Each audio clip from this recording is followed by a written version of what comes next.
Welcome to the Research Works podcast, brought to you in association with the Healthy Strides Foundation.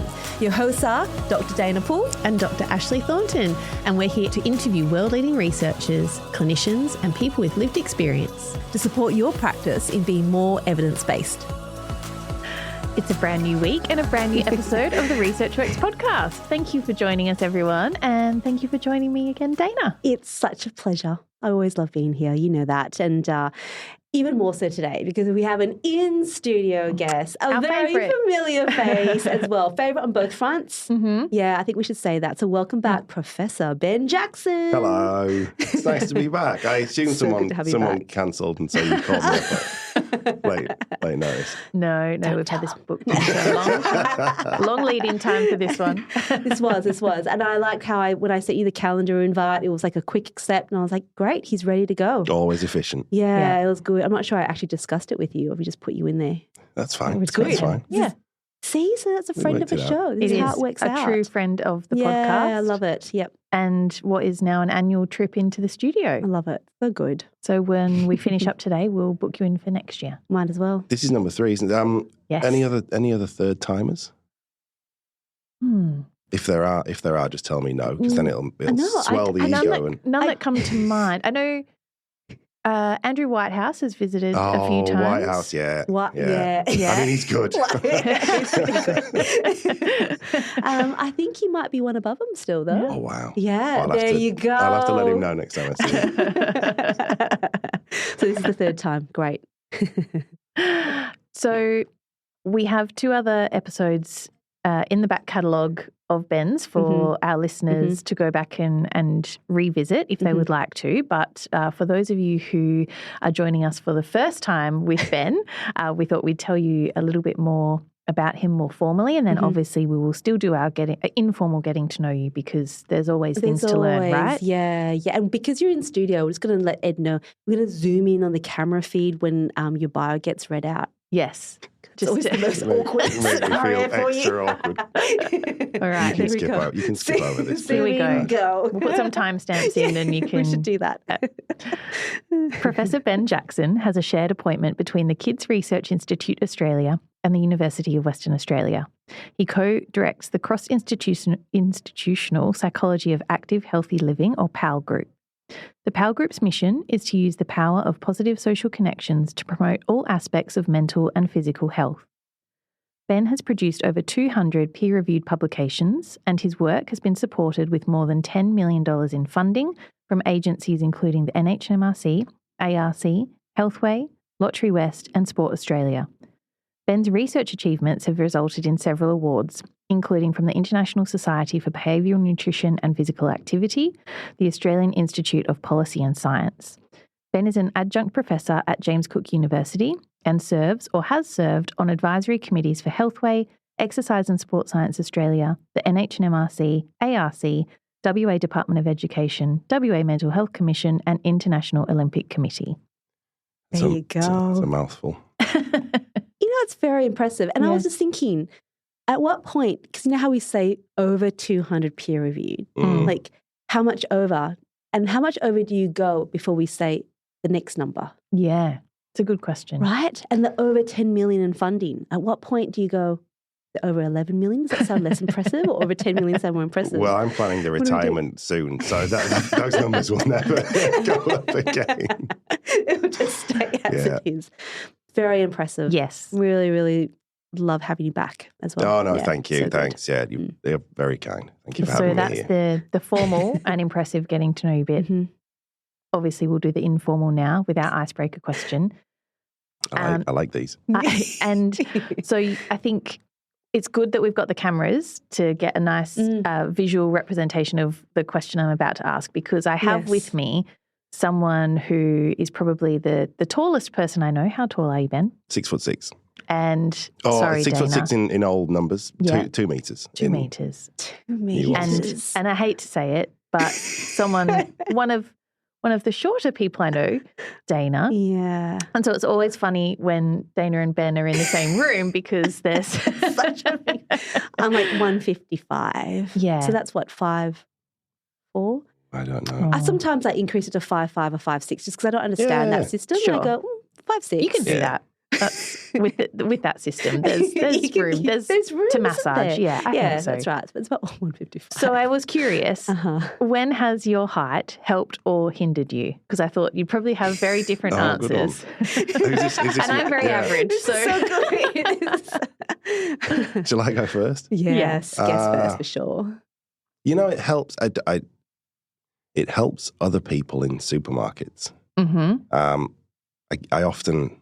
I often feel that I'm most useful when I'm helping an older, smaller lady get things from a high shelf, which is literally every time I go to the supermarket. So good. It hinders in many ways. It's not much fun on a plane. It's you are always the guy at the gig or the thing that people get mad at, because you're standing in their way. And so I always push myself, big fellas at the back, always push myself to the back of those sorts of things. So I can never get close. And, you grew up in England, so there's quite a few tiny houses. Houses in England don't seem like they're built for the 6'6" of the world. That's true. The crown of my skull is now like a helmet for the amount of times I've hit it on door frames. And so now I don't feel anything when I do that anymore. In all seriousness, when I was probably 13 or 14, I was tall really quick. And so I was always the tallest in the school class and the school year. And I didn't like it. And I used to sort of hunch my shoulders over and I probably didn't want to stand out. And I remember my mum sitting me down one day. She sat me down and said, "Be proud, stand up tall, shoulders back." And so I always remember that now. Yeah. Despite all those hindrances that I just talked about. Still proud of it though. I love the shopping one, because there are many times where what I want is on the top shelf. And all the people have taken the ones from the front. And so you can see the product there, but it's like further back. And so you stand there and you buy yourself. And you don't have to climb. You don't want to. And there's a few times you do look around, you're like, should I just see if I can jump up for it? Look, those are terrible moments. For some reason, at Healthy Strides, so I had a big hand in play in terms of how we designed the place. Our little kitchenette area, because it's quite small, everything's tall shelves. I can't reach anything on the top, which is the toasters. And so I stand there and I look around for someone who's a bit taller than me to grab it. Or I grab a white chair, a big chair, bring it in there, and I go up that way. So I find that very inconvenient. It's very inconvenient. And I would like to say that it's an advantage being this small on a plane, but I still find them incredibly uncomfortable. Yeah. And I still feel like I complain. And I don't feel like I can complain now in front of you, Ben. No, you can. Of course you can. I do still. I'm like, I still want to recline the seat. And I do hear that's a big no-no, particularly in the US. You're not meant to recline your seats. I can imagine people would get quite angry about that. If the recline function is there. But I'm a recliner. You would have to be. But I do think about you. So if I look behind and there's like someone that's bigger, I don't recline. I go, I'm not going to do that to you. Yeah. But if it's a little sweet kid, I'm definitely going to go, I'm reclining all the way. They're going to kick your chair anyway. I'm going to do it. Yeah, that's right. That's right. It's going to happen. So, I feel like they're legitimately like the opposite thing. So I just need to have you around. Yeah. Thank you for sharing. Thank you for sharing your vulnerabilities. Thanks. That's a nice little therapy session, Ash. Do you feel nice? This is a good place where you're just nice and average.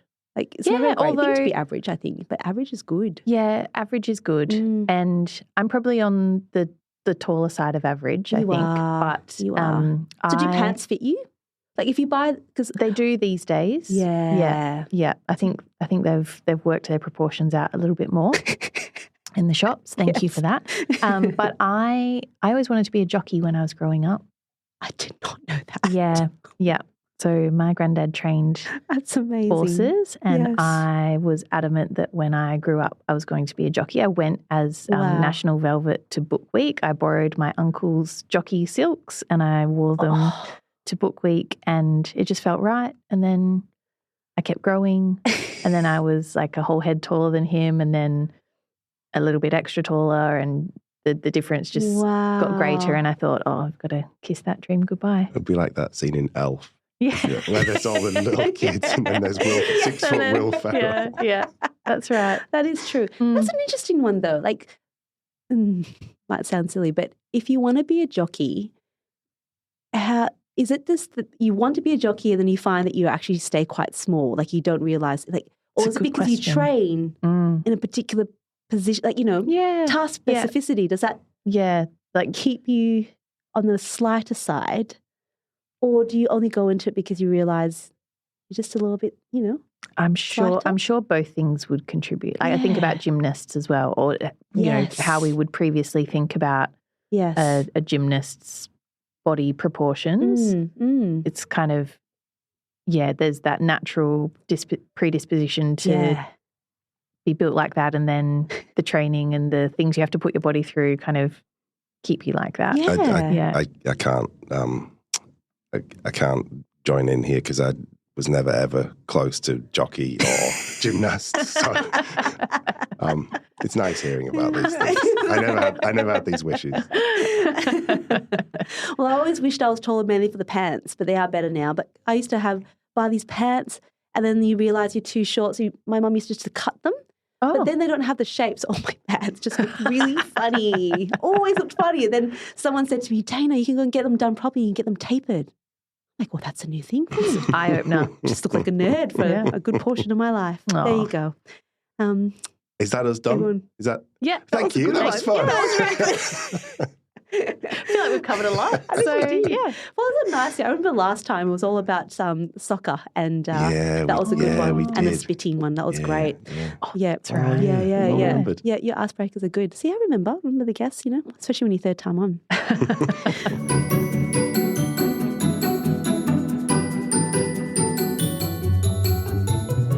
All right, well, let's tell everyone a bit about what we're going to be talking about today.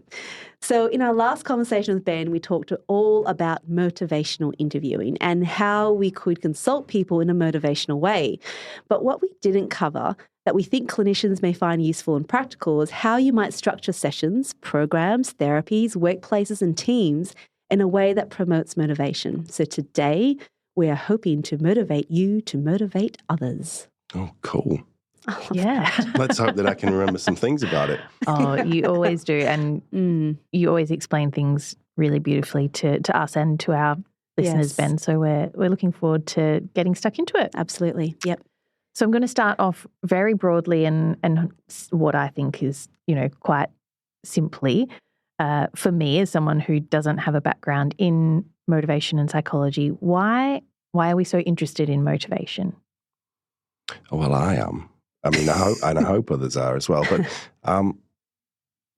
in the sort of setting that I imagine most folks who listen to your podcast will be, I think about it in a way that we can bring all the technical skill and knowledge in the world to our instruction or therapy or coaching, whatever it may be.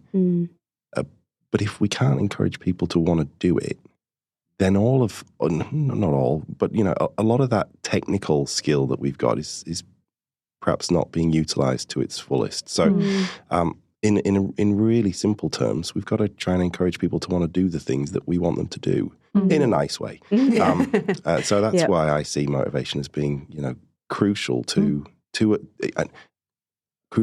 a good sort of rounded approach to doing this kind of thing. I'm not, and I would never suggest that it's the key thing that helps these sorts of things work. But in a team that also has, or in a person or a clinician that also is aware of, prescription and the technical elements as well, to then bring this in is a really nice component on top.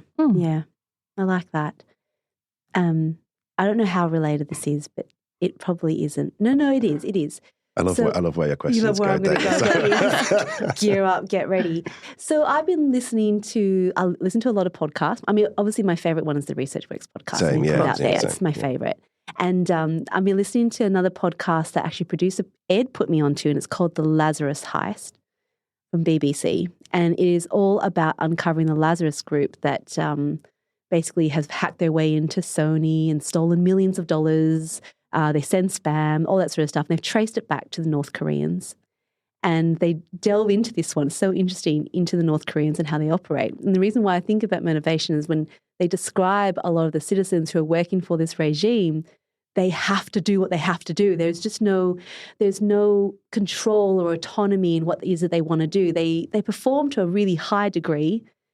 They're motivated, I guess, but the motivation comes from a different source. They have to do it. And it's not how we see motivation from our context, which is very, be engaged in the process, want to do it. And when I've been listening to this podcast and it's all about you have to do it and this is your work, and the latest episode is about skiing, and they're paid that their job was to ski rather than the enjoyment of skiing and wanting to do it. But they're like, this is my job. Every day I have to ski. So I'm on the slopes every day to ski in preparation for the Olympics. So I thought, how different is that to us, our thought about what motivation is? And I know I just heard that this morning. And I thought, what a contrast. Cool. Skiing, another thing that a 6'6" man is no good at. Yeah, really, really good point. Actually, probably something that if we get into this in detail here, we'll talk through in a little bit more detail. This idea of I say this, motivation folks, scholars, anyone who heard it would kind of probably think I was oversimplifying, and so apologies in that sense. But this idea of have to versus want to versus love to is kind of the notion of, well, we may be engaging in a behavior. Yes. We might be doing the thing. Yes. And so there, as a result, we may say that those people are motivated, but the reason why they're doing something is so crucial as well. And in that case, you're talking about sort of a have to motivation rather than trying to push people towards a want to or even a love to motivation if we can. And one of the really cool examples of this is in the US school then into college, or what we'd call university system. So you grow up, let's say you grow up in the US as a promising athlete in whatever sport comes to mind. And you get so good at it, and you probably, let's say most young kids and early adolescents probably do that sport for the love of it. Probably. You get to a point where you get really good at it, and then a university comes along and says, hey, you're really good at this thing, and we would love you to come to our university, and we'll pay your way through university. So there's a financial element all of a sudden. Yes. We'll pay your way through university, but in return, you get to play your sport, but you also need to keep your grades at a certain level, and all these conditions that come with that element of sort of what you're there to do is the thing that you loved or love. But here's a bit extra around it that now puts some parameters around that. And so as a result, there's really cool work that's shown that the motivational reasons that those athletes have for their sport change significantly as a result of those parameters they get put around their involvement. And not only do they change in the short term, they change when you go back and look at those people 20, 30 years later as well. Their motivational, what we call their motivational regulations, which we can talk about, are different as a result of having that experience imposed through college. Now, many of them go on to become really wealthy, and they probably don't care, but lots and lots of them don't. It's a really interesting example of that in a sort of an athletic sense. Wow. Motivational regulation. I've never actually heard of that before. Is it too early to get into that now? I don't think so. You're in charge. You tell me. I think we've touched on, Dana, you kind of highlighted, I suppose, the two ends of that continuum really nicely. The have to do it.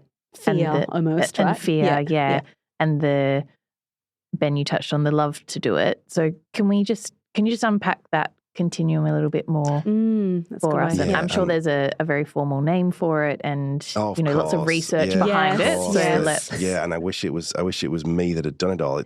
It's some wonderful folks in the US who've led it. The work is wrapped up in a theory called self-determination theory. And I may have touched on this the first time that we spoke. And so the notion there is that it's important not just to understand how much or the quantity of motivation that somebody has from not much through to lots and lots. And of course, if you put a survey in front of people and just ask them, how motivated are you for your therapy, your rehab, your sport, whatever it might be, you can circle 0 through to 7, and it gives us an indication of the extent to which you're likely to do that thing and stick with it. Okay.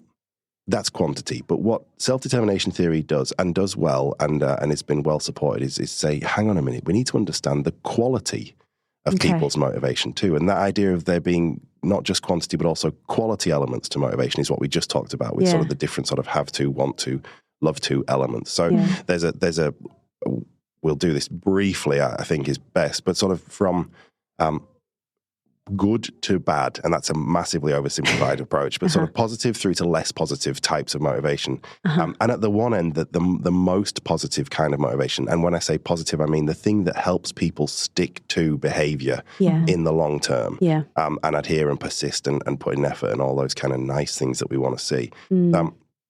That's intrinsic motivation. We call that intrinsic motivation. And you are experiencing intrinsic motivation for a thing, if you're doing that thing purely and solely for the satisfaction that you derive from it, the enjoyment that you get from it, the interest that you have in it, the love that you have for that activity. So as 10-year-old Ben playing soccer, it was purely intrinsic motivation because I just wanted to kick the ball around and I loved it. Yes. Of course, we don't always just experience that. And in the world of work and in the world of rehab and clinical settings, often it's not that. And so we start to understand what we might call more extrinsic forms of motivation. And this is where there's sort of a waterfall or a cascade here from closest to intrinsic motivation, in the sense that closest as in it still has the positive effects that people like to see, and we try and encourage these kinds of motivations in people. The idea of what we might call integrated regulation is we're doing this thing not for the love necessarily of the activity, but because we feel like it fits with who we are. Okay. So you may pursue the work you do, Dana, because you feel like that's kind of your calling. That's your identity. That's what fits with where you feel like you should be doing, what you should feel like you should be doing.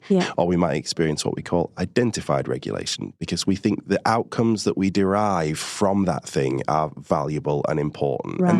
And that's one that people often go, I get that one. We exercise not maybe because we love the exercise, but because we value the fitness or the well-being elements that come around as a result of it. And then we kind of move further down that continuum. We start to see what are referred to as more sort of controlled forms of motivation.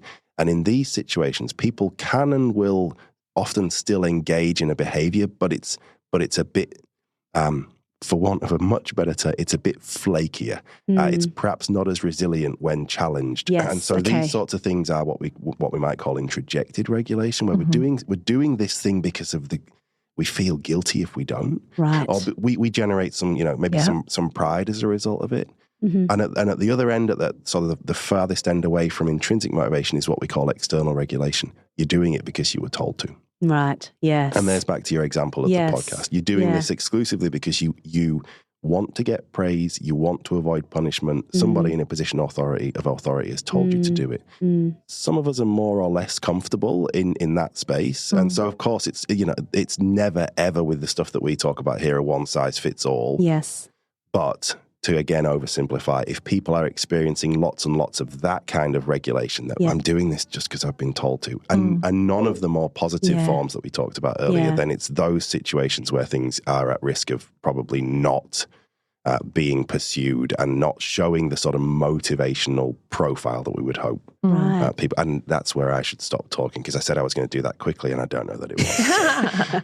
It's got me thinking about how, I don't know what the right word is. I don't think transient's the right word, but how motivation fluctuates and changes day to day. Like, I think when you were talking about the quantity, or how much motivation somebody has for a particular activity, I imagine that's something that is quite susceptible to change. If you ask that person every day for 2 weeks, those results would fluctuate somewhat.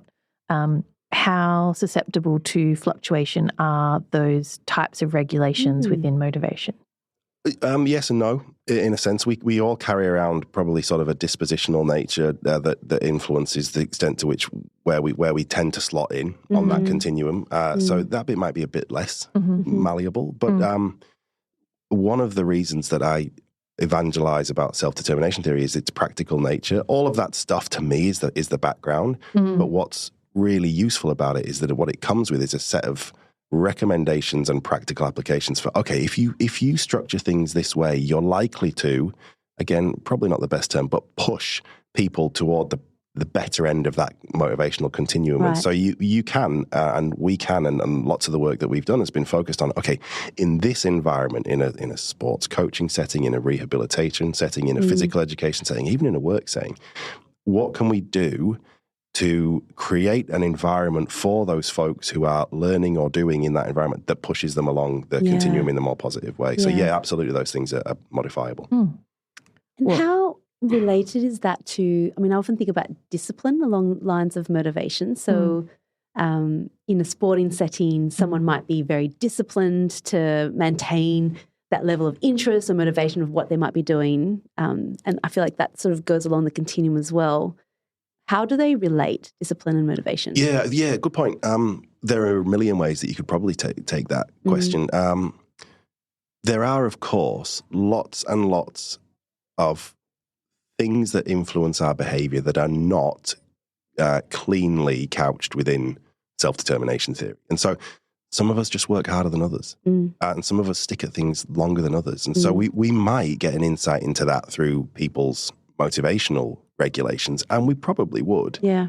But in just the same way, we might get an insight into that through looking at people's personality. And so there's an element of our personality that one of the what so-called big five traits that we kind of classify people, which is conscientiousness. And conscientiousness is exactly that. How sort of diligent and disciplined and reliable and dependable and hardworking are we versus not those things. So of course, you know, and it's a really nice message, I think, in that we're messy, right? We're all messy, and there's no one theory or model that should or can or will ever explain all of our behavior. So we need to try and understand how best to understand people in that sense. Yeah. My ears pricked up when you said there was not a formula, but I suppose a best practice for how we promote the good, in inverted commas, kinds of motivation. Can we talk? I'm sure everyone who heard that's like, well, got their pen and paper out ready to write them down. So can we talk a little bit more about how we promote the positive types of motivation? We can, there are, according to the theory, 3 universal, as in every situation we will ever find ourselves in, universal, innate human psychological needs. And folks will be familiar with the notion of sort of psychological needs from many people know Maslow and things like that. But this idea of, in the self-determination theory sense, 3 things: autonomy, competence, and relatedness. And those are the levers that we try and pull. Those are the things that we use to structure environments and sessions and therapies and services and so on, as you said, to try and encourage positive motivational outcomes as a result. So again, they probably could be labeled in a way that was a little bit more sort of user-friendly for everybody. But autonomy is a feeling of choice and volition. We feel like we've got agency over who we are, what we're doing, what choices we're making, how we're going about things. Competence is, as you would expect, this idea of feeling capable in whatever environment it is that we find ourselves in. And then relatedness is feeling not just connected to other people, but meaningfully, deeply, closely connected to other people. So it's those pieces that we try and use. And they come with lots of recommendations as to how you would try and enact those things in the situations that you might find yourselves in, and in the situations that I suspect many of your listeners would find themselves in as well. Oh, that was a great segue. I was going to ask just on that, actually. So in terms of what we do each day, you know, we've spoken about previously where we have your therapeutic or your clinical skills, and we unfortunately call them soft skills, but they're so vital. We call them soft. Don't know why. Crucial. But yeah, exactly. And it's how we can actually, you know, implement a lot of things that we're talking about. And one of the things we talk about a lot on the podcast, and we do clinically a lot, is along the lines of goal setting, which I know falls under sort of competence support. And when setting goals, you know, we're always told to make sure that it's not us imposing the goal onto the person, and but also try to provide some guidance, because for some people, thinking about setting a goal for their child in this sort of therapeutic disability environment, which they never thought they'd be in, have to suddenly come up with a goal. And yet goals will direct what you're going to do. It's the NDIS plan. It's everyone sort of comes along that. So I thought, you know, one of the things we would often say is, you know, what goals would you have in mind? What goals do you want to set? Which seems like a very big, broad question for someone. But how can we harness some of these principles to support this process whilst also encouraging them to do something that has choice and autonomy? And Yeah, good question. And it's a skill, right? And I say it's a skill not coming from a position that I feel like I've nailed it, but, having seen it and observed people do it well through to not so well, it's definitely a skill that folks can, once they're attuned to, get better at. Yeah. I would agree in that if you look through the textbooks and they talk about sort of what key elements fit into the support for autonomy, competence, relatedness, goal setting always fits under competence because it gives people structure, it helps them work towards something, and as a result, helps give them feedback about their progress and so on, and all those things we know are things that promote people's confidence / competence. But I would always think about, and I would encourage folks, gently challenge folks to think about goal setting as a way to get at all three of those psychological needs. So if and this is probably where we get closer to the things we talked about last time in terms of motivational interviewing. Yeah. So if I'm sitting with one of the sorts of conversations I might have on this regularly is, with somebody at the institute or a PhD student perhaps at the university, talking about where they want to take their work or their studies. Yeah. I'm thinking about that in a competence supportive way. If we do a good job of setting these goals, it will set them up on a path to build their competence. But if they have meaningful input into that conversation, and I bring them along in sort of a motivational interviewing way with open questions and with affirmations and reflections and showing that I'm listening and showing that they're actively involved in that process, then I'm probably also hitting autonomy. Yes. And if I'm doing that in a way that's showing all those behaviors and is sensitive and shows a bit of human connection as well, and asks not just about the business of the setting of the goal, but also understands that the person is we're all messy and that there's a lot going on for that person, then I'm probably also building relatedness, right? And so as a result, I come out with this potentially quite powerful cocktail that where folks maybe come out as a result with feeling a bit more autonomous, a bit more competence supported, and a bit more related to you as well. And so goal setting is a really nice example of thinking, okay, yes, it will help me with competence, but I can also do it in a way that it might satisfy other elements too.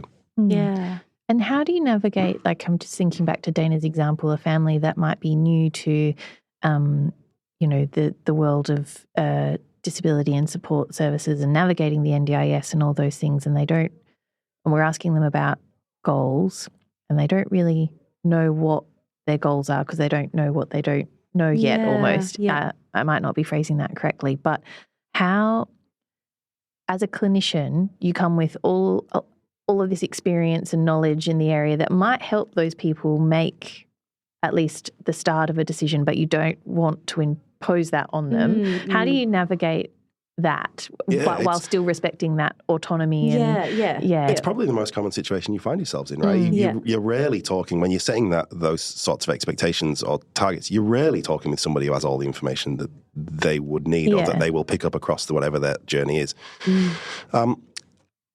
It's a conversation, I think, that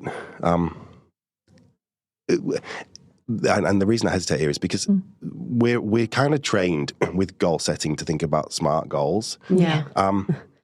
And I'll be totally honest. I roll my eyes a little, and I know there are people who dedicate a lot of work, and I know there are people who've shown a lot of positive effects associated with that sort of structure around a goal. But in those early conversations, there is evidence now that, you know what, maybe we don't need to be quite so rigid with those things, because it's those things, it's the detail in a SMART goal where people might go, I don't know. I don't know how I'm going to measure that thing. I don't know if it's realistic. I don't know what the time should be that I should set on it. And so there's some really nice work actually by some folks here in Oz who've shown that open goals can be quite motivating. These sort of a bit what you might describe as looser, but a bit more sort of just broad aspirational things that can help anchor people to where they might want to get to. And so I would explore the possibility for those kind of things early on, perhaps being useful for folks and perhaps helping to,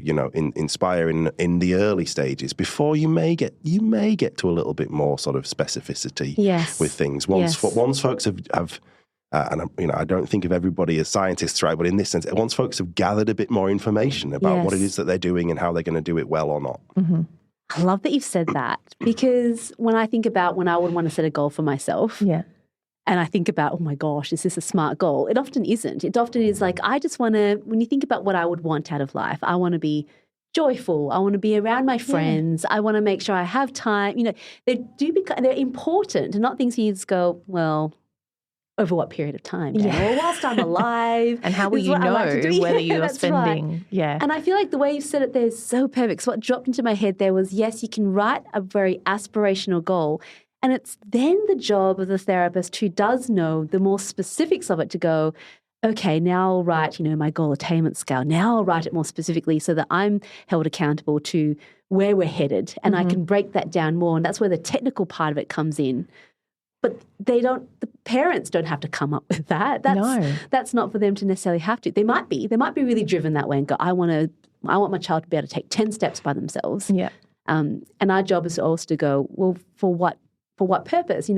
Try to set the context a little bit more. Is it just 10 steps, or, is it so they can go get something themselves? Is it around that? And that's where the shaping might need to be. Yeah. It brings to mind the example that I often think of when I have this sort of conversation. We ran a sort of a weight loss and lifestyle program for men called Man v Fat that was out of the UK, and it used soccer to try and help blokes engage with healthy living. And I would to qualify for the program, you had to have a BMI, body mass index of 27.5 or above, so to be notionally classified as overweight or obese. And so and there were some big lads in there, and there was lots of good characters.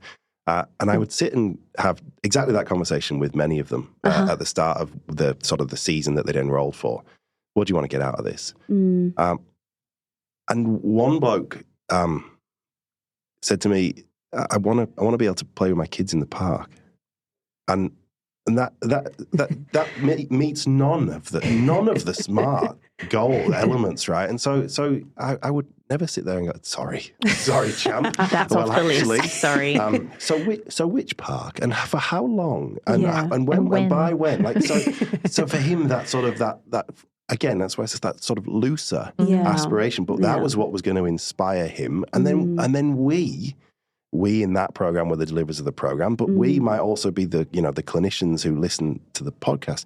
We then provide the pathway for them to get to that. And so we go, okay, that's what is going to keep that. That's what's going to keep that guy coming back. Yeah. I'll help work out a way that we can get through all the bits that we need to get through to get into that stage. Yeah.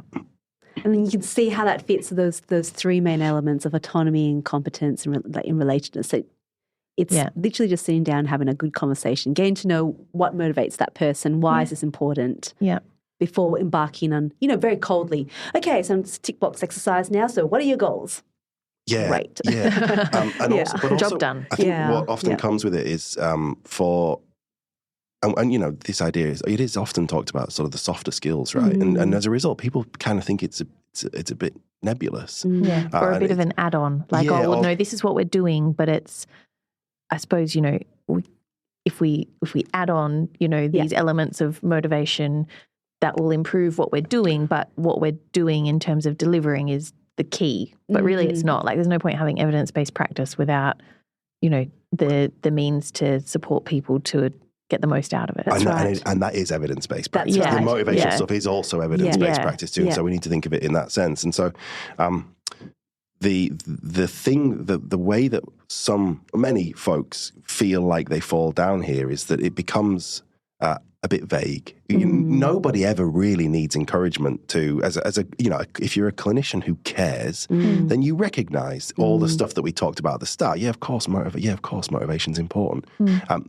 But how do I do it bit is where a lot of people start thinking, oh, well, that gets into just pseudo, right? Do I just be kind? But actually, these needs, and I've seen folks with checklists. If they work that way, I've seen folks. Okay, I'm not going to show my client or my patient, but have I met autonomy support here? Have I met competence support? Have I met relatedness support? Yes. And if that's the thing that can help them start to implement those sorts of things, then I think people can go for it, and it gives them a little bit more structure. It makes them feel a little bit more competent around the idea of supporting competence. It's a bit meta. You've got a side person in the room today. Oh, that was a good one, and I think that relates really well to we often talk about neuroplasticity and how can we activate the main ingredients for neuroplasticity. And I heard recently, I think it was a neuroscientist talking about, let's just break it down to two main things that you need. If you're going to learn a new skill, you need engagement and motivation.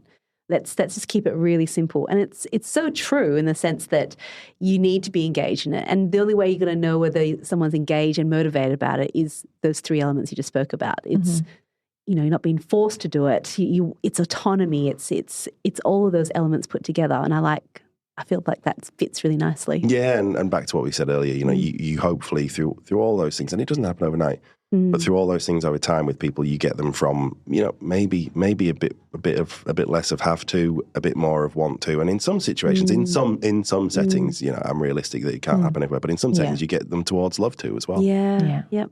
I like that.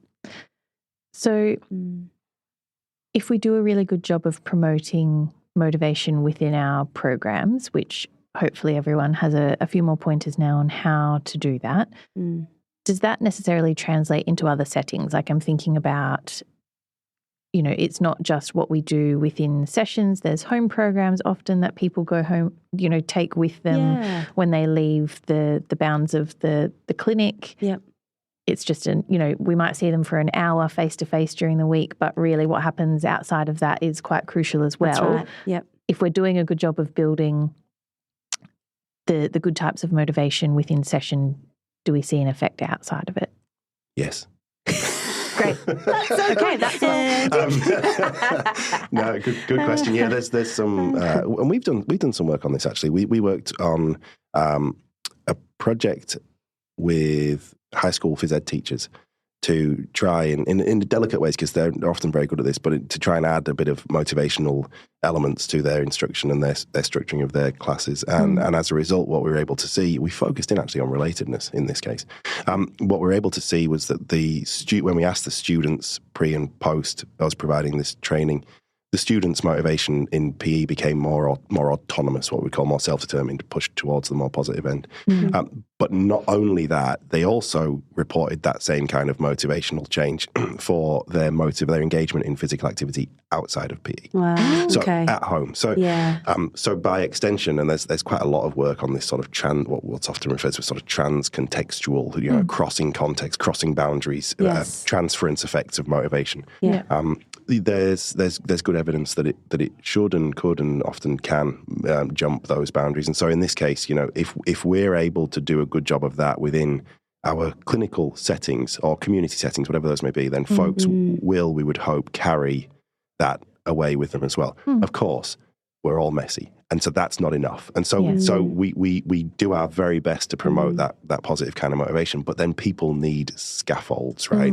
And especially when you're not with them providing the scaffold for them in the clinic or the setting that you're talking about, then we need to understand what scaffolds, or what we would often refer to as behavior change elements or techniques, what do they need outside of that environment? Do they need reminders? Do they need social support? Do they need facility? Do they need a way to get to that thing? Do they need a bit more confidence? Do they need a family member? All those kind of things that we would then start to go, okay, our job is not done just because we've promoted a bit better motivation within our setting. We need to understand what barriers, challenges, facilitators, and so on are going to be really important to help that motivation play out into more action, more activity, more engagement in the things that we want them to engage in outside of the setting. Yeah.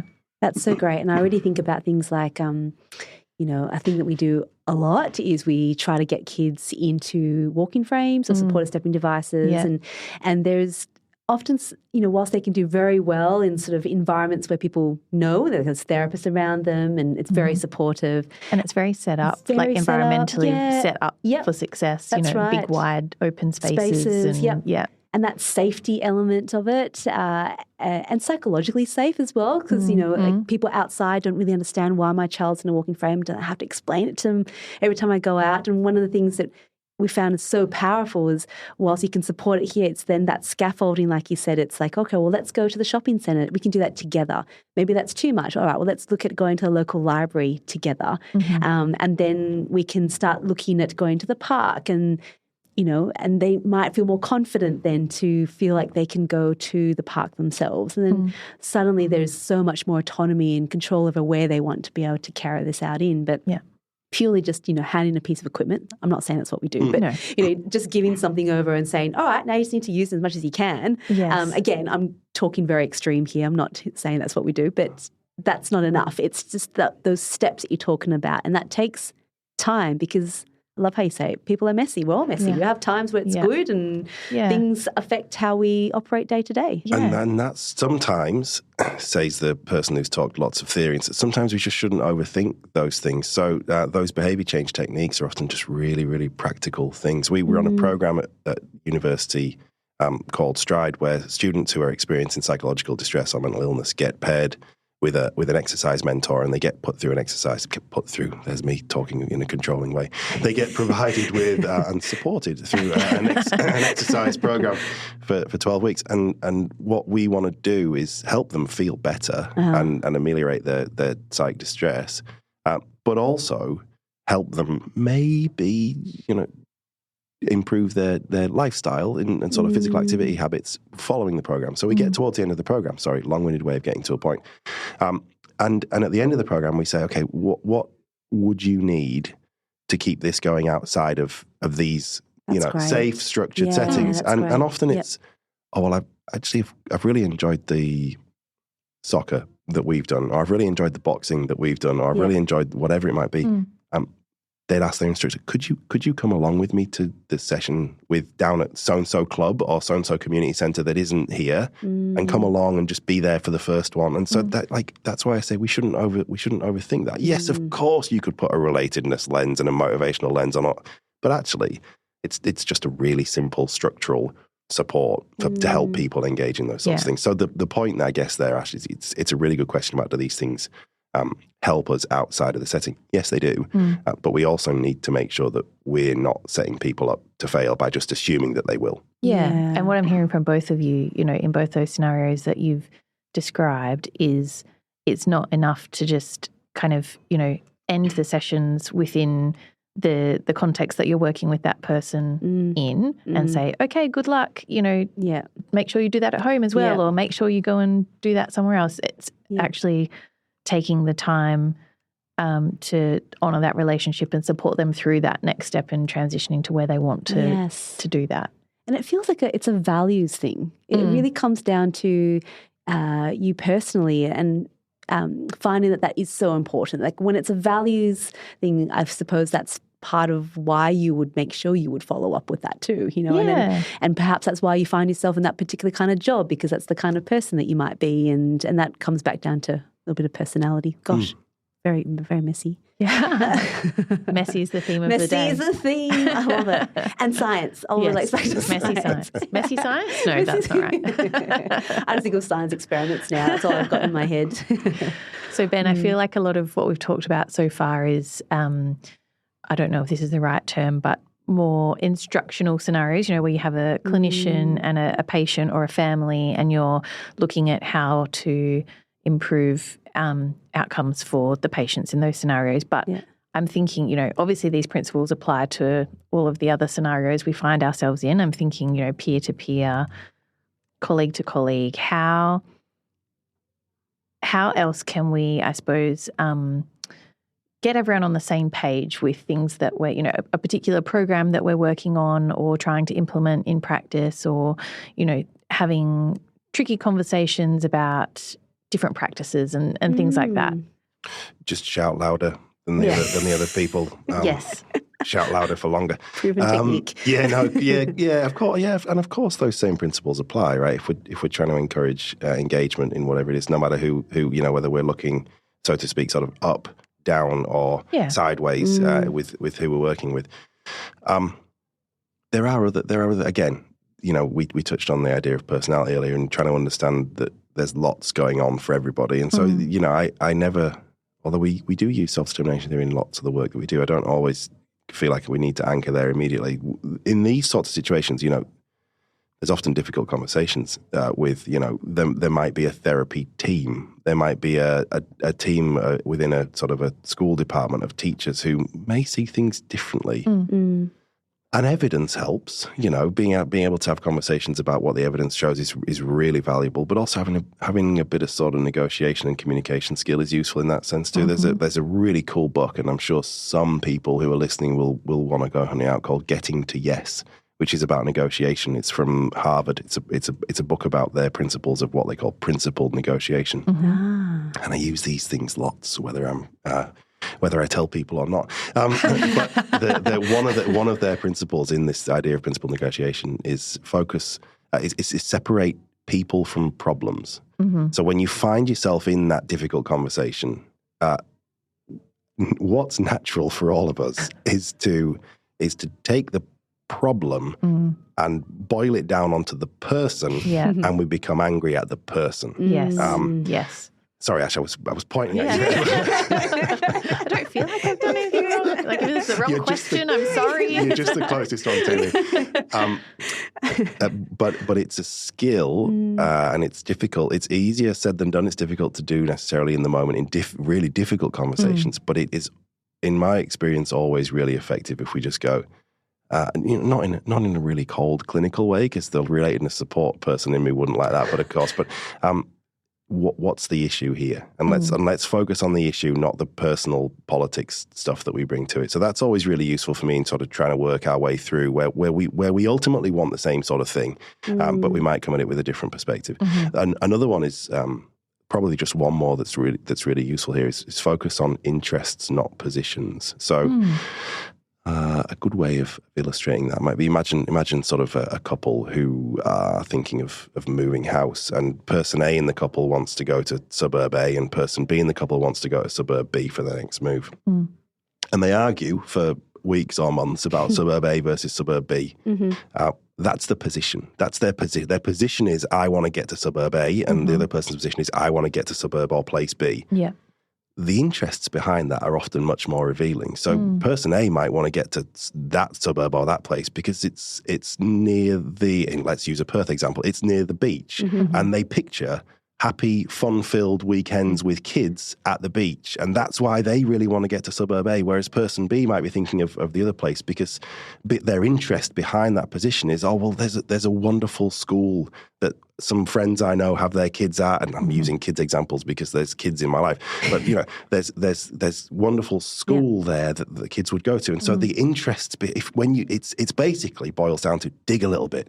So if you find yourselves in those situations where people are disagreeing, you often just get stuck on the disagreement. Right. Yes. Not the bits that might be behind that and causing it. And sometimes those reasons are thought through, and sometimes they're just not. Somebody might anchor, back to the example, somebody might have anchored to, I want to go there. The other person might have anchored to, I want to go there. In a sort of the environments that we work in, somebody might have, I want to do it this way. Yes. Another person might have, I want to do it this way. Yeah. This is right. No, this is right. Okay, well, what's behind that? Yes. What's driving that? Because that often starts to help you get to the point where you can solve it. Yeah. So in those sorts of situations, I'm not talking self-determination theory there. I'm probably always thinking a bit of that. Can it be applied? But in those situations, I'm trying to think, okay, where else can I pull from in the sort of the figurative toolbox to try and find something that might help us through this? Yeah. And does it relate back to self-determination theory in the sense that, say you've got these two different positions. One person doesn't pull like a hierarchy thing and going, well, no, we're just going to do it this way. You still actually wanting to dig down a little bit. You need to make sure that, I guess it's the asking the why part, which seems like a really simple way of saying what you've just said. Yeah. Is that right? It does. And all these things, we and researchers are guilty of this. We often artificially separate out, well, that's a self-determination theory thing, and that's a principled negotiation thing, and that's a motivational interviewing thing. But people build careers in each of those silos. Yeah. Right. The truth is they're all there's lots of elements that are intertwined in there, right? Yes, of course, and of course, we can get people to do stuff by telling them to do it. Yeah. Sometimes we can get people to do stuff by telling them to do it, but is that going to benefit them or us in the long run? Is the thing that we often think about. Kind of comes down to even working within teams and how you might manage people within teams. We talk about research team a lot. Yes. And we often have been saying, we've been saying a lot, big research questions aren't answered by yourself. It's always done in a team.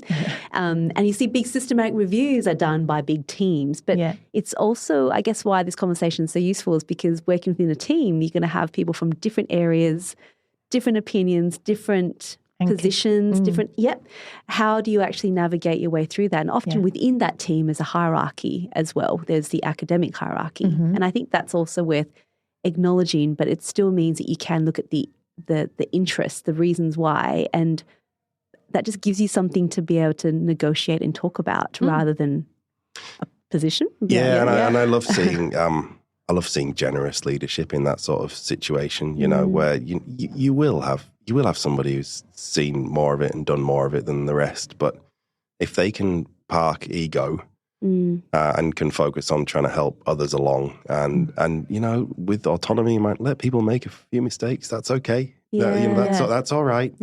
Or if we go down the wrong path, well, then we'll course correct. We'll recognize that, you know, it's those, that's those sort of principles can really help folks who might come into those sorts of teams or relationships feeling on the back foot. Wow. Yeah. That's good. And I feel like sometimes... And I say that because I regularly make lots of mistakes. So I lead by example. I feel like, I don't know if this is an overgeneralization. It probably is. But a lot of times people get quite fixed to a position, perhaps because there's a lack of understanding or a lack of confidence in their ability to try it in a different way. Is that... You know, I'm just thinking about conversations that I've had previously about, you know, tricky scenarios or tricky conversations that people have had. Sometimes it boils down to, I know what I know and I don't feel confident to kind of step out and try something different. I don't know what the question is there, but it's a good like, point. And I think you might be talking about sort of motivational interviewing principles there, getting to understand what people's blockers are. And we talked last time about that subtle way of trying to elicit what we call change talk. So sort of, you know, readiness in people to see things differently or to recognize that maybe the horizon that they've got is not where it needs to be. And those sorts of things I think are probably important elements there.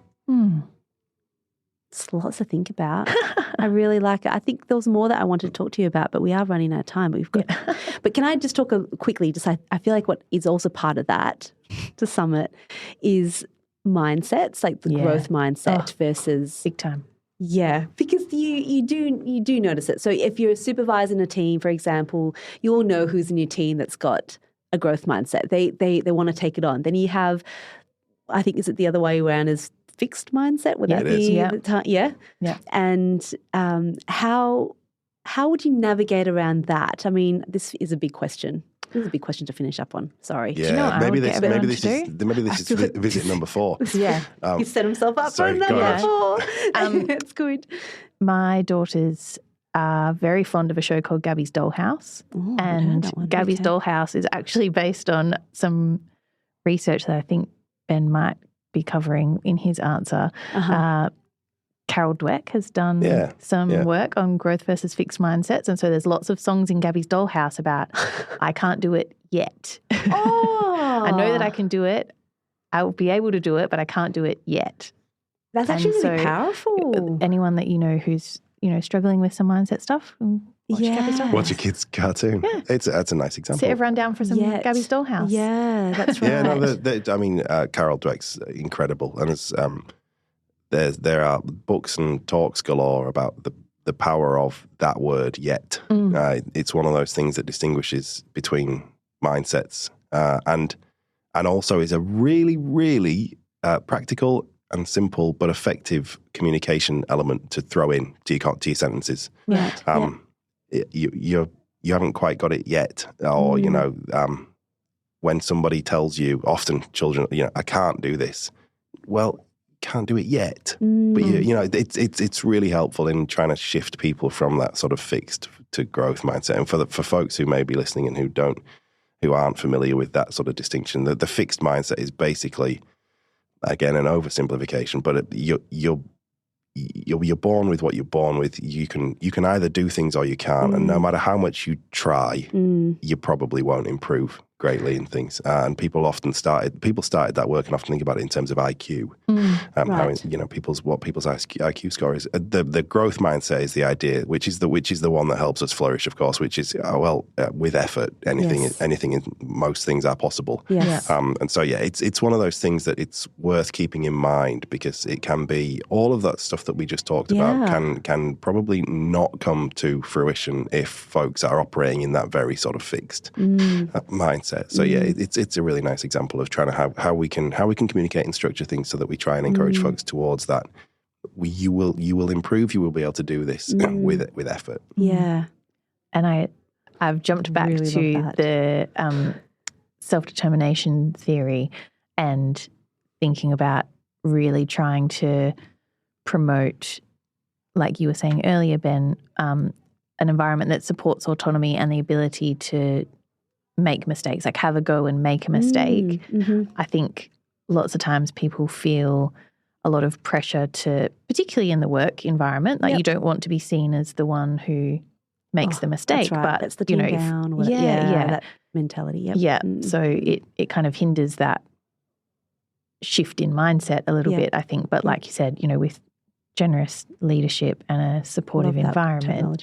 That's your biggest opportunity. Clinicians and others who, anyone who is in a role that looks after or educates or instructs or supports others, there's your moment. Your biggest opportunity is when things go wrong. To illustrate the sort of care and compassion and relatedness support that you want to provide, but also to illustrate, hey, here's how we're operating here. That it's okay. We learn from this and we work again next. So it's the opportunity to implement that sort of pushing people, whether they know explicitly or not, it doesn't matter. Pushing people towards that more sort of growth approach and growth mindset. Yeah, that's beautiful. Yeah, it's really great. Well, I think we should go to Tell It to Ed still, because I don't think we've ever had an episode where we haven't had a Tell It to Ed. No. So, we better do it. We better do it for this one. I always like hearing Ed's voice as well. So. Okay, well, let's head into Tell It to Ed. So Ed, as you know, is our producer. He doesn't have a background in child health, but he does have a background in asking really good questions, as it seems. So not to put the pressure on in any way. That was not intended that way. Sorry, Ed. But before Ed gets into his question, Ben, spotlight on you. Do you want to try to summarise what we spoke about in about 60 seconds or so? We went all different places, and Ed, you can ask a question. This is my third visit now, so maybe you could summarise what you think is what you think is nice try, Professor Johnson. Good try. No, we've never done that before, so I'm going to say that one to you. We can't do it yet. See, you were listening. That was good. Look, there are simple messages out there that this is this stuff that we talk about in sort of psychological theory can feel very difficult to put your finger on at times, but there's very, very often simple and very practical ways that we can try to get better at this. And so I would encourage folks, however they work and whatever suits them best, just to give it a go, and to get some feedback as well. Be brave and ask for some feedback about how you're doing it. So think about how you structure environments, how you communicate, whether you're encouraging people deliberately or inadvertently to feel like they can grow and achieve. So those things, I think, are what we've hopefully given people some food for thought. Brilliant. I love that. That's a great summary. See, that's why we get you to do it. Yeah, that was great. Very Ed. good. Next time you're doing it. Ed, over to you.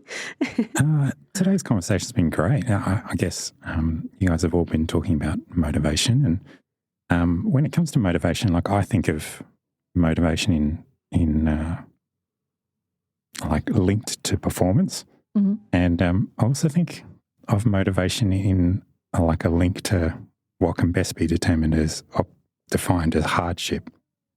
So as far as like motivational speeches that I've heard, like I'm a layperson, so I'm just going to pick some mainstream people that I've heard talk about motivation.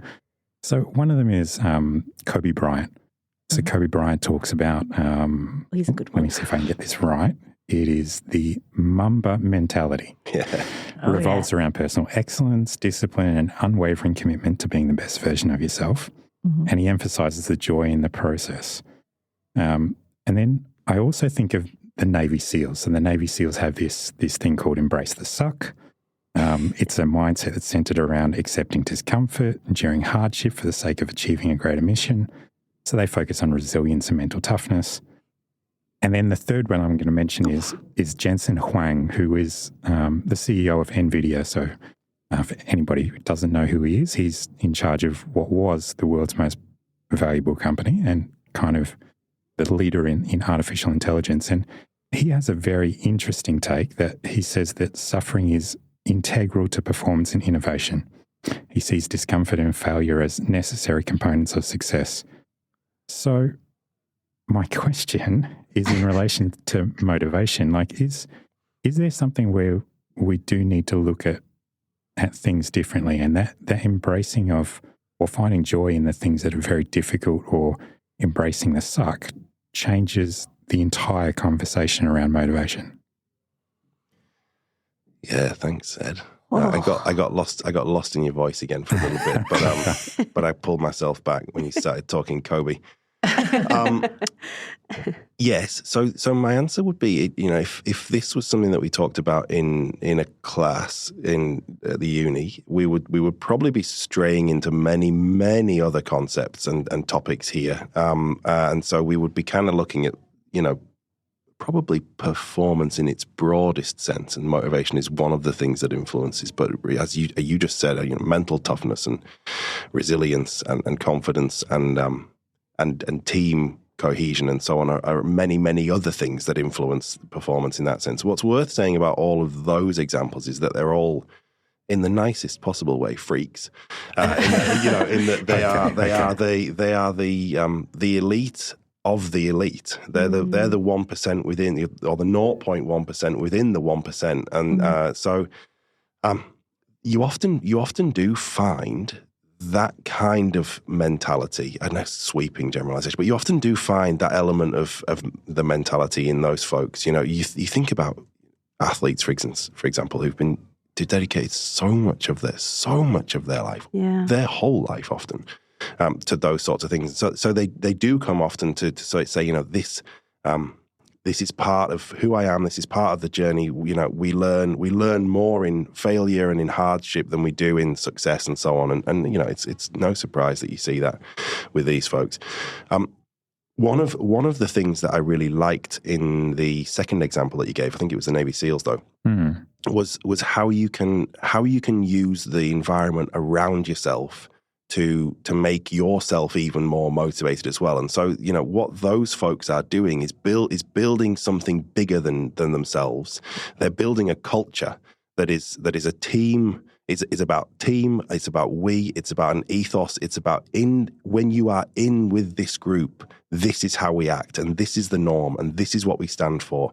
And so you do add even more, I think, to a person's sort of motivational experience by building that culture within a team. Now, of course, the Navy SEALs are an extreme example, but they're an elite functioning team, right? But we can, and we often do, see principles from those sorts of environments come back to how we might structure our teams and how we might think about trying to find a unifying purpose and trying to find something that we all feel like we can get behind. And we often see sports teams talk about those things too. So I hope I've got somewhere near some useful thoughts on that question, but it's a terrific one.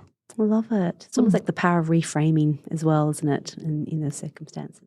And broadly, back to what we talked about a moment ago as well, which is often your best opportunity is to learn, and as an instructor or a clinician is in the difficult moments, in the failure, in the hardship, and so it may not always be as extreme as some of those examples, but those are the key windows of opportunity where we can show what we stand for and we can try and encourage that in others. Yeah, I love how complex and interwoven and interrelated all of these concepts within psychology are. So thank you so much for walking us through them and helping us understand them much better than we did at the start, and much better than we did 3 episodes with you ago. So thank you. It's a pleasure. I love doing it. Thank you.